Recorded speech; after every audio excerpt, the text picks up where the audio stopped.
The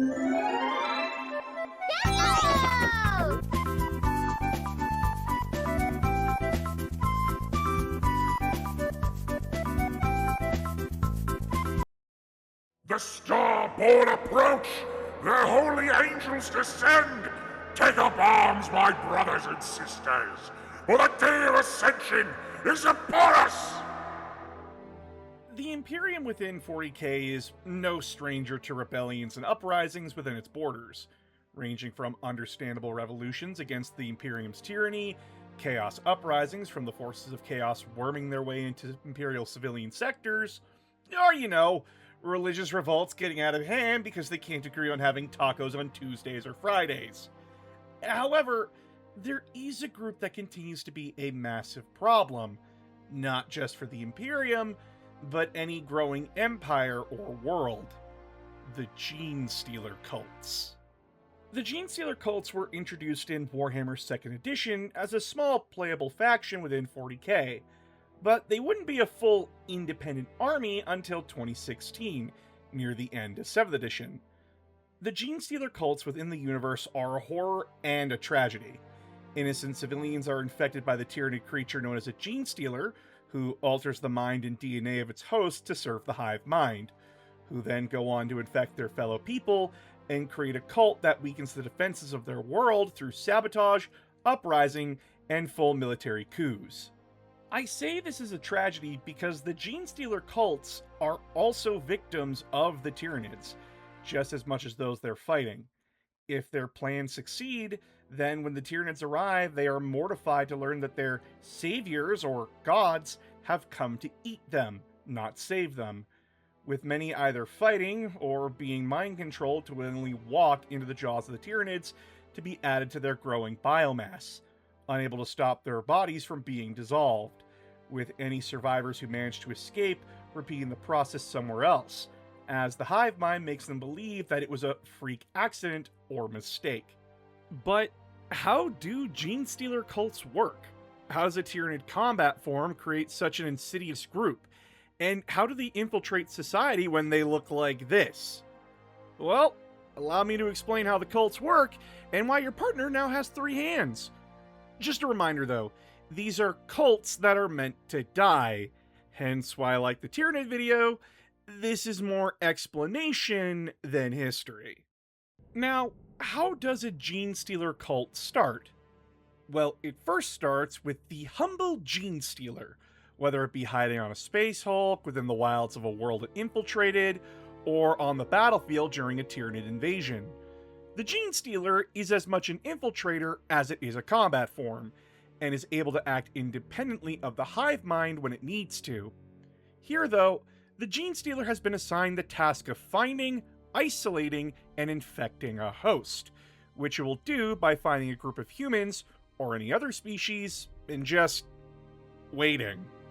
Once its target is isolated, the Genestealer will pounce, not killing the target, but subduing them, either through physical means like a good bonk to the back of the head, or through its hypnotic gaze. Spee. No.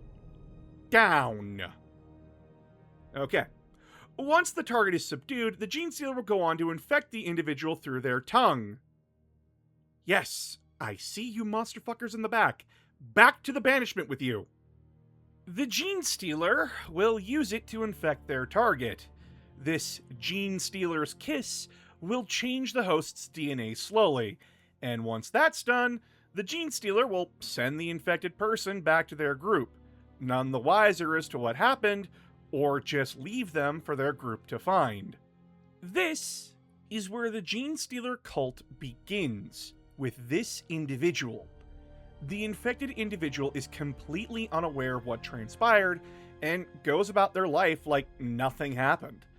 However, eventually their DNA will be fully turned, making their sex drive go into, well, overdrive. The infected individual will go on to try and find a partner, or several partners, and thanks to the Genestealer's DNA, the infected individual can now use its hypnotic gaze to lure in would-be partners, who are then infected with the DNA as well, after getting busy! The first of these unions will breed the first member of the Genestealer Cult, the Patriarch. Now, the Patriarch will look like a Genestealer to anyone of sound mind, but to the infected, the Patriarch looks like a normal or even godlike baby, as it's using its psychic powers to influence the mind of its parents, taking full psychic control of them and making them want to grow their family. This cycle then begins to repeat, with the infected going out to infect more and more people, infiltrating places of both low and high society, and either seducing people to join them in private meetings, or in other cases, just straight up kidnapping people who wouldn't be missed. These people are also infected, and eventually will give birth to the first generation of the cult, who, to the uninfected eyes, are hybrids of the host species and Genestealers, with future generations looking more and more like the host species, but with some visual indicators to show something is off about them. The cult will begin to produce what's called pure strain Genestealers in their 5th generation, which are straight up just Genestealers who will then go on to renew the cycle.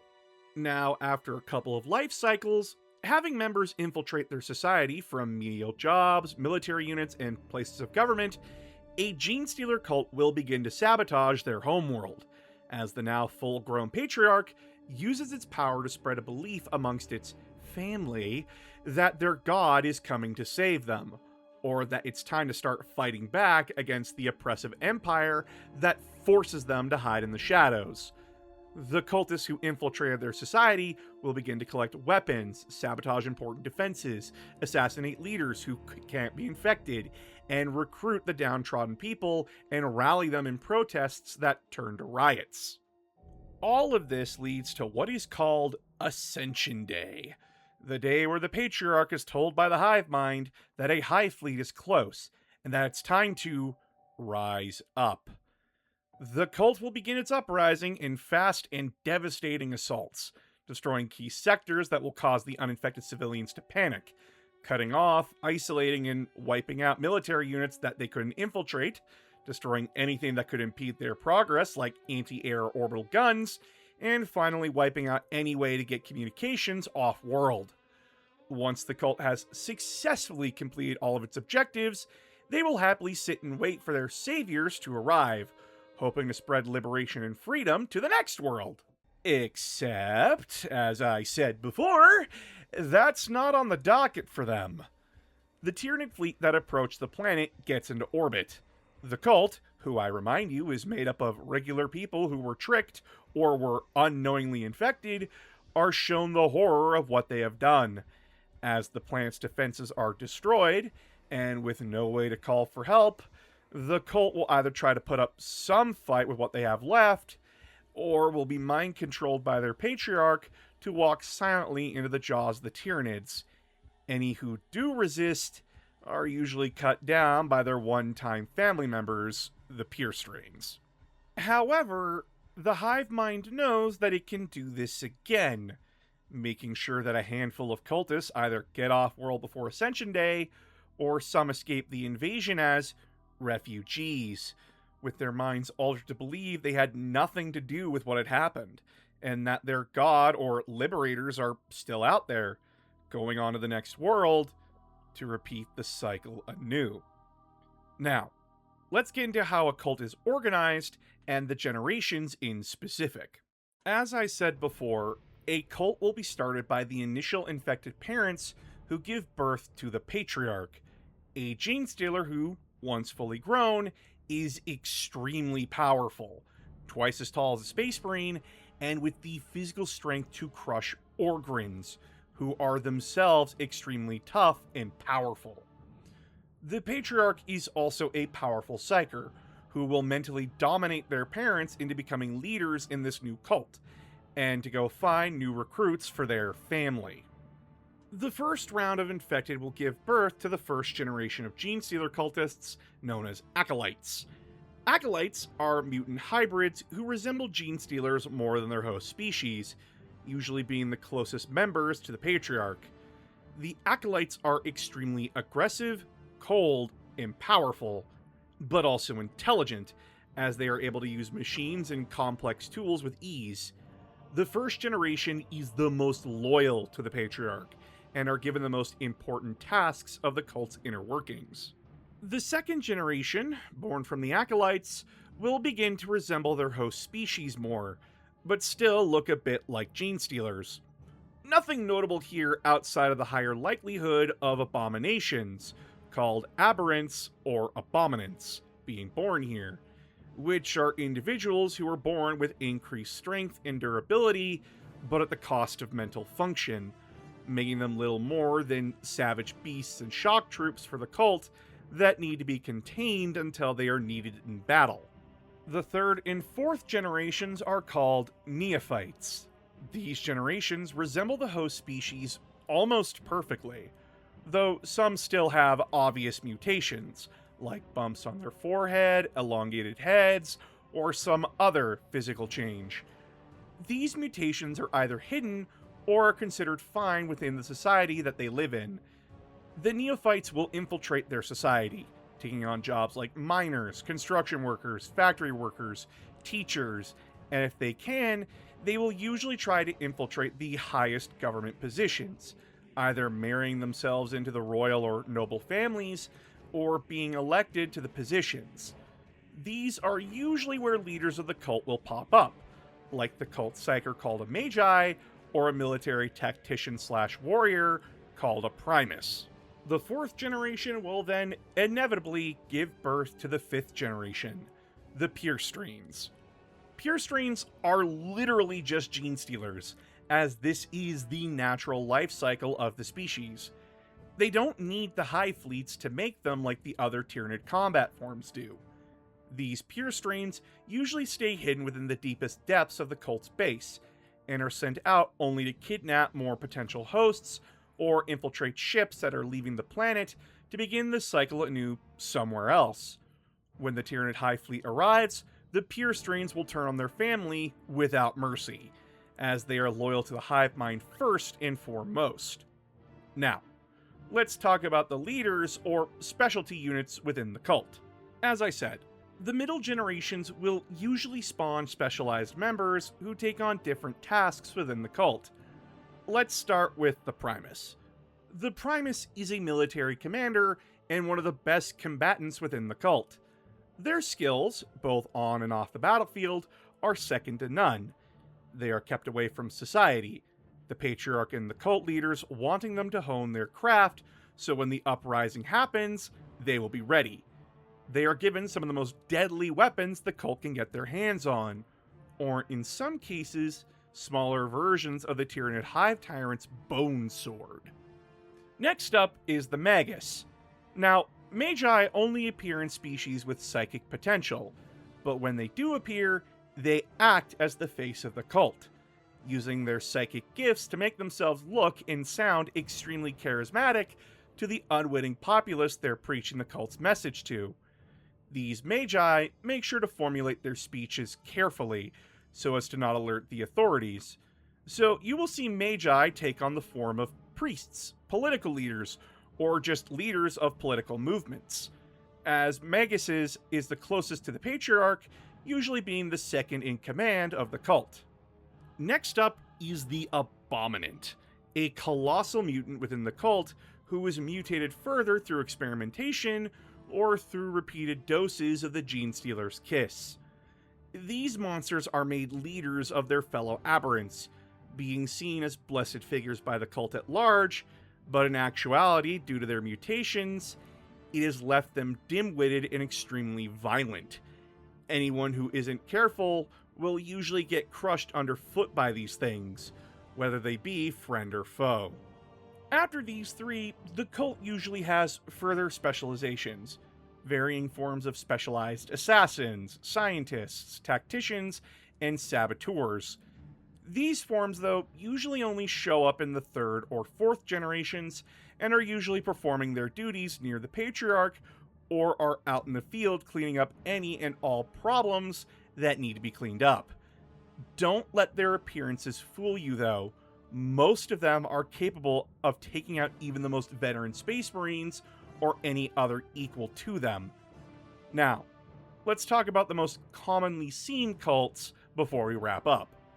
These are the most common cults that you will find within the Imperium, as we don't have much info on any cults that infiltrated the Eldar, the Kin, or even Tau societies, which is also part of the reason why I didn't give these guys a story breakdown.